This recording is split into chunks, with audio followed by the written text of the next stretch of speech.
konti lang eh. Sabi kasi guys, mayroon doon nakatira dito sa dulo.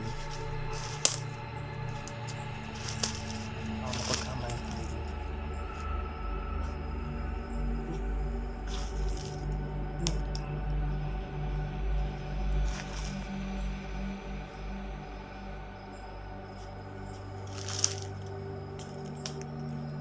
Narinig niyo guys? Narinig niyo yun?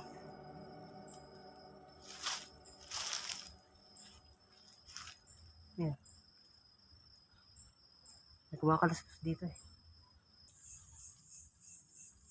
So itong mga part dito ng kwarto or ibang kwarto rito hindi na natin mapasok guys dahil masukal na, at bukod sa masukal ay bagsak na yung mga bubong saka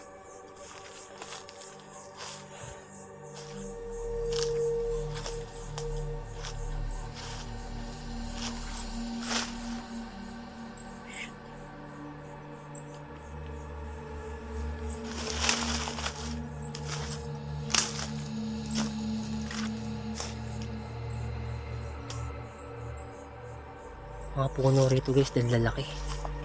Tabi-tabi po.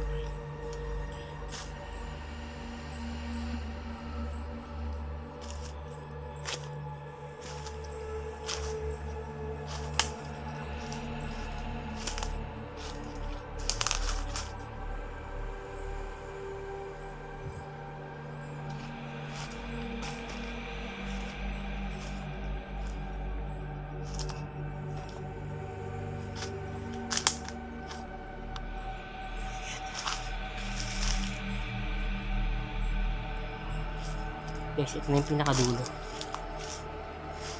Ito na yung pinakadulo guys. Yung ibang part dito ng ng bahay or barracks, halos lamunin na ng lupa papunta dito sa bundok. Siguro pag umuulan dito, yung butik dito pababa, kaya natatabunan na. Unti-unti na natatabunan tong barracks na to guys, galing din sa taas.